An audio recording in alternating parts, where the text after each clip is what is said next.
If you muted, Terry, let's go. Well, good evening, everybody. I'm sorry, but I'm back, and you've got me for a second time. But I've got Mr. McDermott with me as well, and I do like that picture, Terry.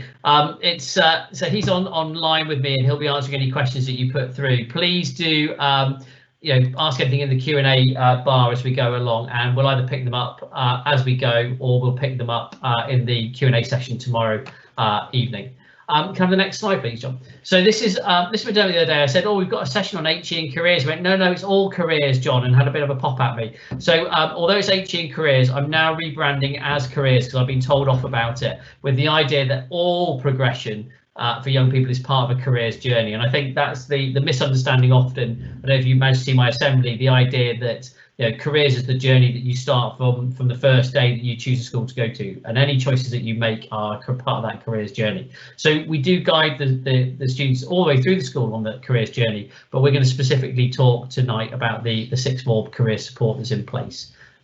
So I've been through these slides just recently, but the outcomes that are on here are not because of luck, to be honest. They're there because of guidance, with course choices, with university choices, with A-level choices, with admissions tests. All of those areas come into these outcomes. And if I'm honest, we can sneakily look at other schools' outcomes because we can buy that data from UCAS. And our outcomes in terms of HE are very, very strong indeed. And I can say that because we can compare ourselves to local competitor schools. So we're very, very happy with the outcomes that we get. But I'm also really happy with the range of outcomes we get, the range of universities, colleges, other courses that students go on to do. And I think that range will only get greater later as things change. John, can we have the next slide, please? Go to the next slide. I'll come back to some of the support with this in a few minutes. One of the questions I'm often asked from the next slide is, where do students Surbiton apply to? Do you support students? Well, here's a list of the students that in the last 2 years I've supported university. I've supported students with applications to, and in fact I was in communication with the University of Amsterdam this morning over an applicant we have in year 13 who has a place there. I've completed fashion course applications to SCAD, Polymoda, Trinity College Dublin. We do applications to, not regularly but reasonably regularly. University of British Columbia, University of Oregon. We have someone going off on tennis scholarship there this year as well. International applications are relatively straightforward. If your daughters are interested in them, no issue at all supporting them with those international applications. We apply all over the world. The last 5 years to South Korea, to Hong Kong, to South Africa, all over the world. There's no issue at all with those applications. Just flag them up relatively early in year 12 and we'll support through with those applications. But I think that's something that their sort of interest has grown again in those more international applications over the last couple of years. Okay, John, can we have the next slide? Now, in terms of degree apprenticeships, we are being asked more and more about degree apprenticeships, and the great advantage being that you can apply for apprenticeship and you can apply to other college courses at the same time, and you can apply to both in the same year. And I think that's a really good option for some students. Many of our students want to have 3 years at university and they'd like that experience. I understand that. Others want to go directly into the world of work and pick up experience from there. And John White, being a real expert, having led on the apprenticeship program at a major tech company, is a really good point of contact. And if you're interested in your daughters potentially taking on an apprenticeship or degree apprenticeship, please do contact him directly. He's john.white@surbitonhigh.com, or just come through the sixth form PA and we'll pick it up from there. Next slide, please, John. We also know that there are more and more hybrid options coming down the line as well. Things like the Flying Start degree program at PwC, which mixes and matches sort of between apprenticeship and degrees as well. So any of these are pretty straightforward to apply to, and we'll certainly support students who want to apply. And again, just let us know relatively early that your daughters might be interested. If they have no idea that these exist, well, there's lots of ways to find out. So Mr. McDermott and his team will be doing careers discussions and pointing people in the right direction. And also the careers newsletter is a really good place to find out about these options as well. So those options are not something that we passively allow students to come to. They are things that we are actively pushing out to the student body, because we do think they're extremely valuable options for some of our pupils. Okay, next slide, please, John. Okay, so what does SHS do to support students, and can parents attend one-to-one careers meetings? I picked this up in the last conversation that we all had. So first of all, Terry and his team will meet everybody in year 12 for a one-to-one careers meeting. And it's fair to say that that is the start of the process, not the only part of the process. And normally, speaking to the girls, it often elicits more questions than answers. A careers conversation shouldn't give you answers. It shouldn't tell you what to do. It should tell you what opportunities there are out there and how to go and explore those. And Terry and his team will do that. Once that's happened, you do tend to get an extensive write-up on that one-to-one. And if you do want to have further conversations with the careers department, absolutely no problem to have those at all. And in fact, I would actively encourage those to happen. Next slide, please, John. We also run a series of lunchtime talks. We've had some interesting people in over the last couple of years. This is a doctor who was talking to medics. We had a research scientist in last year who's been training dogs to sniff humans for malaria, which was a brilliant talk to have in. I know Terry's had people come in at lunchtime and talk as well. So we do run a lunchtime talk program depending on the availability of people. It's been a bit tricky this year, but that will be up and running again next year, and they're really inspiring. Then we have our Careers and HE Fair that runs in, and again, do I just call that a careers fair? Because I've got Careers and HE Fair in there, but really it's a careers fair running in September. Available from year 9 upwards, so we'll run that again this September if we're able to. And we have about 40 universities in attendance. We also have career professionals in attendance. Can you just pop back one slide, John? And so, for instance, we have a parent here who's an army medic in infectious diseases, and the person on the right is actually my ex-neighbour who was the creative director of Hotel Chocolat. And behind, there's other people with equally as interesting stories who come in and talk to students about what they might want to do to go into those careers. So it's a really, really valuable day that we run. Can we just go through 2 slides, John? And again, we're running talks on different qualifications into law, and the law programme has been really strong this year. Much greater interest in law than we've had before. That runs at lunch times with outside speakers, and Mr. Sanders leading on that at the moment. Next slide, please. We also run a series of university visits. So we do this in the October, of year 12. So we take every student off to a university in the October on the first scope day. And the plan is that we go to a university and then we do something equally interesting in the afternoon. So we go to LSE and then the students go to the courts of law afterwards. We go to St George's Medical School and then we go to the Science Museum. We look at some of the medically related science objects that are in there. We go to City University for anybody who's interested in economics or business, and then to the Bank of England in the afternoon. Sussex, a little bit tricky to find things to do around Sussex, so we go to the beach and eat fish and chips in Brighton for the day. It's a lovely day out. Let the students go and have a walk around the lanes in Brighton. It's a really nice day out. So that's really to try and contextualise A-levels, to give the students a reason for why they're doing A-levels, and also to enjoy the idea and sort of see themselves at university. Sussex gave us a fantastic lecture on anthropology, a subject the students may not know much about. So that was a great sort of experience for them. Next slide, please, John. So a question I was asked is what specific support is available, and I've sort of drip fed this in as we go along. So law, we have a lunchtime society that runs. Now, what I would say is that each of these requires quite different types of support. So it's not that you have the same support for the medics, vets and dentists, because they need to be trained up for admissions tests and practice interviews. Whereas the art subject, the most important thing is to support those students with things like their portfolio development. So different subject groups have different types of support in place. So economics and business, young enterprise runs. So for HE support, it's not that everybody gets a blanket same support. It is by clusters of subjects that students may want to take the support that's in place. If you're applying for certain degrees that don't have interviews, and it's all off the personal statement, the most important thing is to make sure the student is on the right course and they've had that careers conversation, and that their personal statement is extremely strong to support that application. Equally, if they're going for an apprenticeship, we really need to talk about their interview skills and support that. So it is done subject by subject, individual by individual, rather than saying all students get the same HE support, because that wouldn't work. We need to make sure we have these different clusters of support depending on what students want to apply for. Okay, next slide, please, John. In terms of UCAS, we put a lot of resource into UCAS for students who want to apply to university, and we will help them with the decisions around the university courses that they want to make during year 12. Mr. McDermott runs sessions on that. We've also got the longer term application support, things like law. Summer term of year 12, we have HE Day, which is what we did last week. We were running our HE day.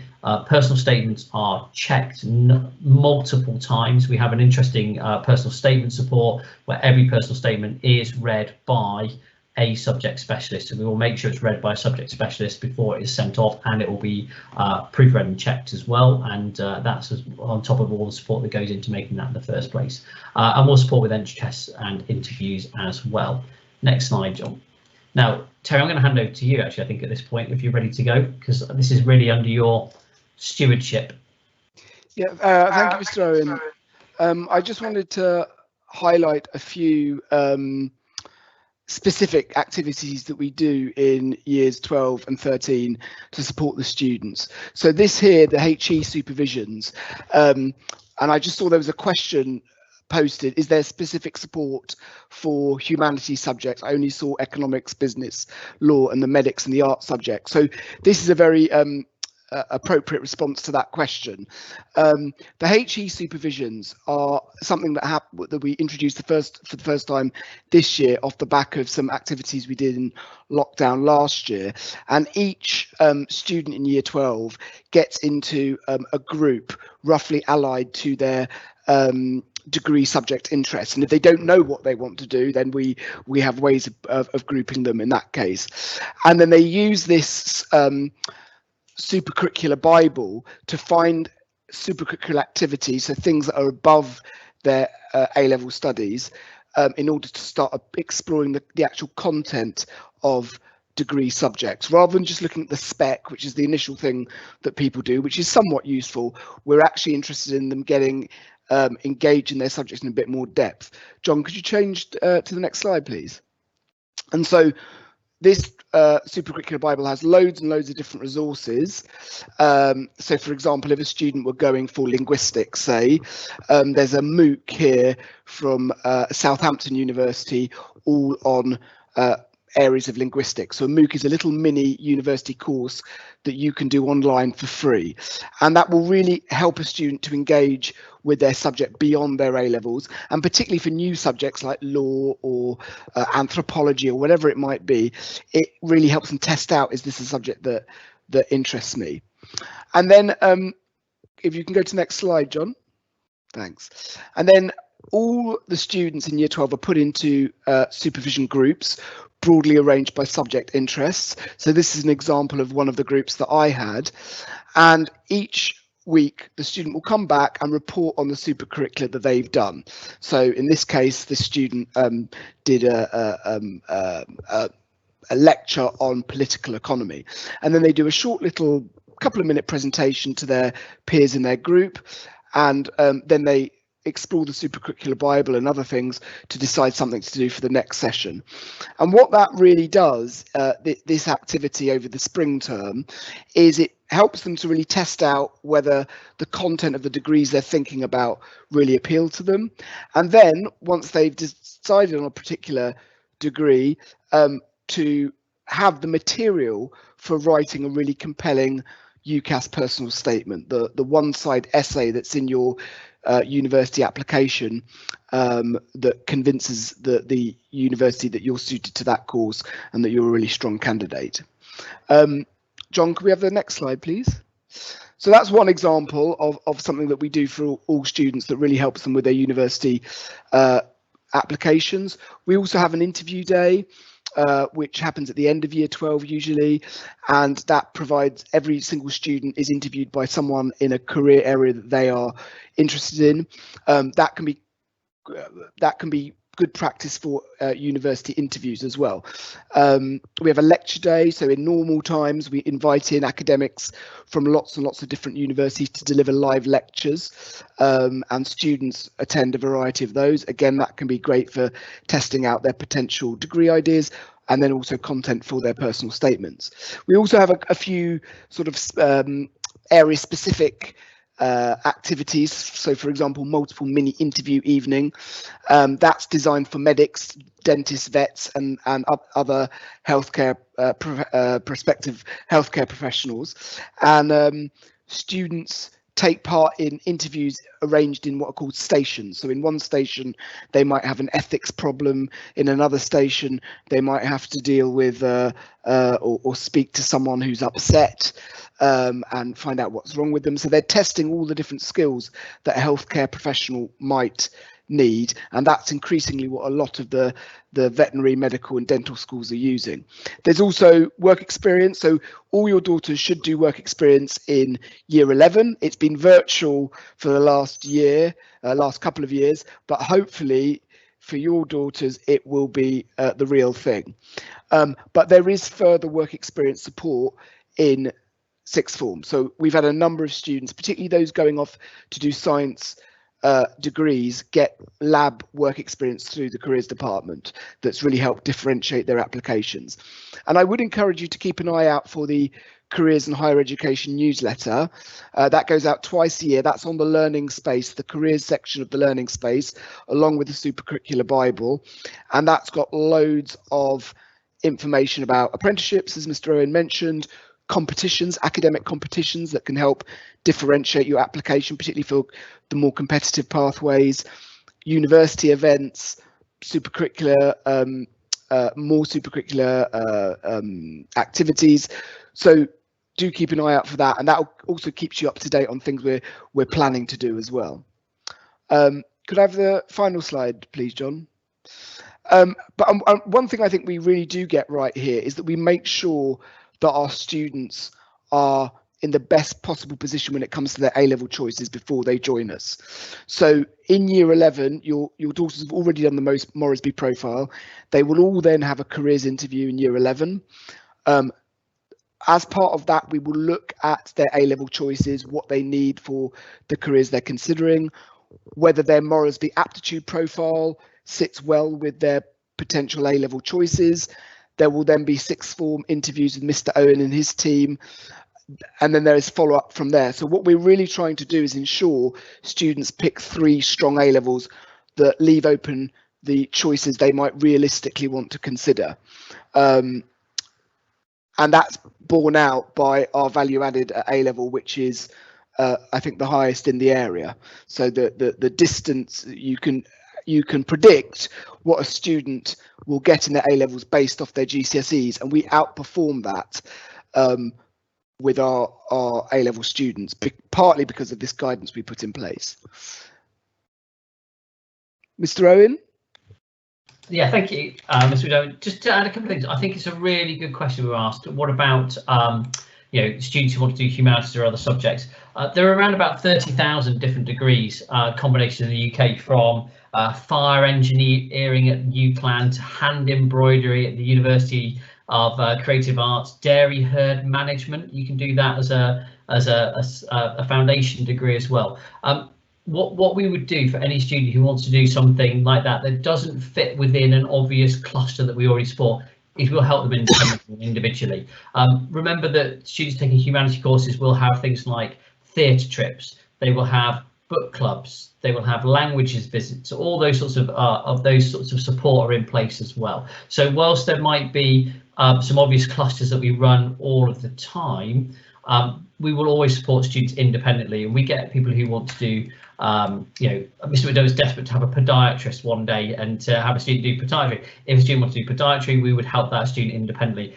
We had a student who wanted to do dental nursing a few years ago, which doesn't quite fit in the sort of medics dentistry cluster, so we looked after that student independently and separately. So yes, we run sort of big clusters because it makes sense to do that, but we absolutely will help individual students as well. But also there are many things that happen outside of the careers department that are themselves careers related and helping students with the choices they want to make. Are there any other questions that have come through at all?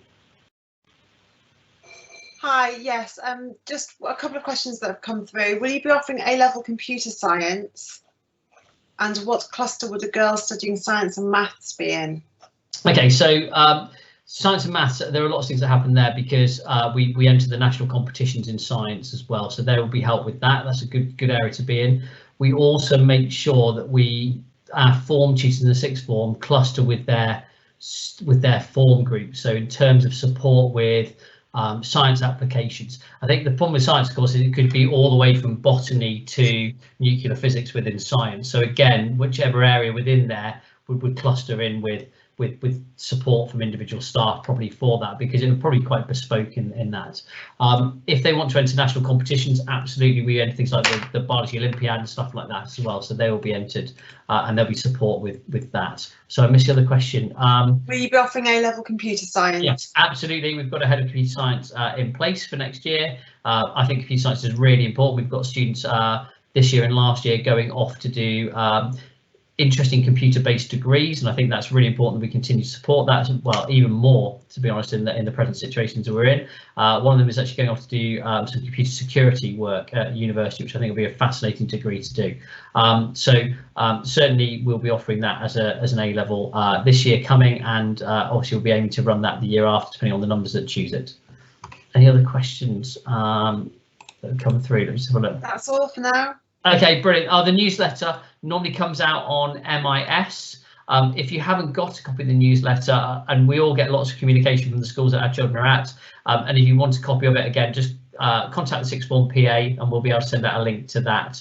We can put the sixth form PA details into any letters that we send out with links, can't we? So that'll work pretty well. So contact us in the sixth form if there's anything you want. I'm just keeping an eye on time, so we better dip out there. Thank you, everybody. If you've got any questions, please do contact us in the sixth form.